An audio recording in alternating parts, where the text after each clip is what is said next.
Bonjour à tous, c'est Rassan, j'espère que vous allez bien. Dans cette vidéo, on va parler des nouveaux programmes de résidence permanente pour les résidents temporaires au Canada. Donc le 6 mai 2021, le ministère de l'Immigration a annoncé 90 000 visas de résidence permanente pour les gens qui sont déjà au Canada et ces visas sont distribués de la manière suivante. 20 000 pour les travailleurs temporaires du secteur de la santé, 30 000 pour les professions essentielles et 40 000 pour les étudiants étrangers diplômés d'une institution canadienne admissible. Donc dans cette vidéo, on va se concentrer exclusivement sur ces 40 000 visas réservés aux étudiants étrangers en allant regarder les critères d'admission. Donc pour vous donner un petit peu de contexte, voici les conditions d'admission, on va y arriver tout de suite. Mais l'idée, c'est que en 2021, le Canada veut inviter 401 000 résidents permanents. Mais vu que les frontières sont fermées à cause du coronavirus, la moitié de ces résidents qui viennent d'habitude depuis l'étranger ne peuvent pas entrer au Canada. Donc ils ont mis en place ces programmes-là pour faciliter la résidence permanente des candidats qui sont déjà au Canada. Donc vous allez le voir, c'est plus facile que pour les programmes existants, par exemple l'expérience canadienne, et on va venir évaluer les 9 conditions pour ce programme-là. Donc la première, c'est que le candidat doit avoir terminé un programme d'études dans un établissement d'enseignement désigné. Et pour voir si l'établissement est désigné, voici la liste. Vous allez avoir le lien dans la description. Vous allez en bas de page et vous utilisez le moteur de recherche ici. Donc, par exemple, l'université de Queens en Ontario, il faut choisir la province. Et ensuite, vous tapez le mot-clé. Donc, ça sera Queen University. Et là, vous voyez que dans les institutions, on a Queen's University avec le numéro de désignation. Donc oui, c'est un établissement désigné.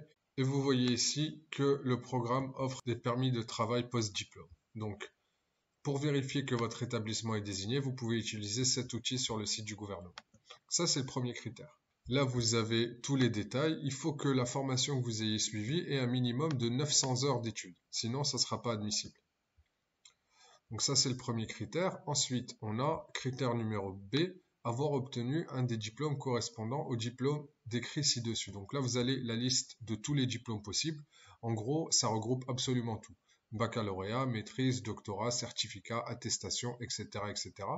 Et dans les cas de diplôme court, là, vous avez le nombre d'heures et il faut vous assurer que ça respecte ce nombre d'heures-là.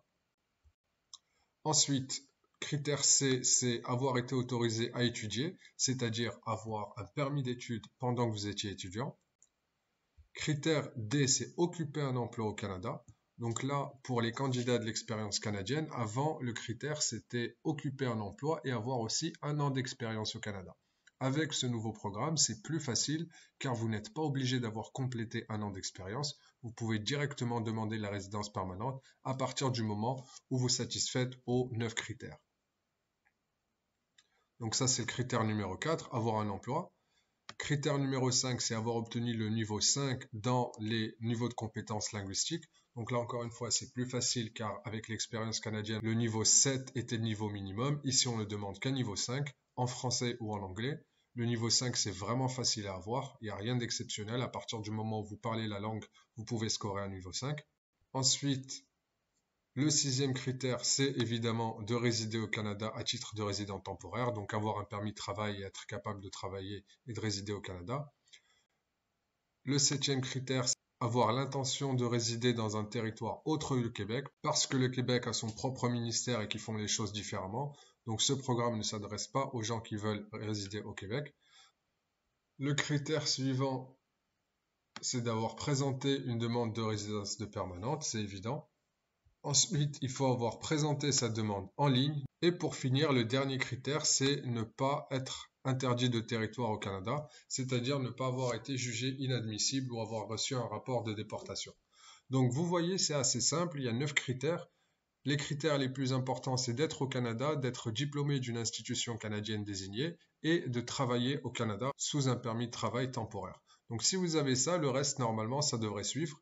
Et ce programme-là vous permet d'obtenir la résidence permanente. Donc ce programme-là, il est ouvert du 6 mai au 5 novembre ou jusqu'à ce que les 40 000 résidents permanents soient atteints. Vous voyez ici plus de conditions par rapport aux membres de la famille, qu'ils soient au Canada ou à l'étranger. Et vous pouvez utiliser ce programme-là pour immigrer de manière plus rapide, étant donné que le gouvernement veut vraiment mettre l'accent sur les résidents temporaires et faire en sorte qu'ils deviennent des résidents permanents. Voilà, c'est Rassan, j'espère que cette vidéo vous a été utile. Si vous avez aimé, n'hésitez pas à mettre un petit pouce bleu et à vous abonner à la chaîne si vous voulez en savoir plus sur l'immigration au Canada. À très bientôt, bye.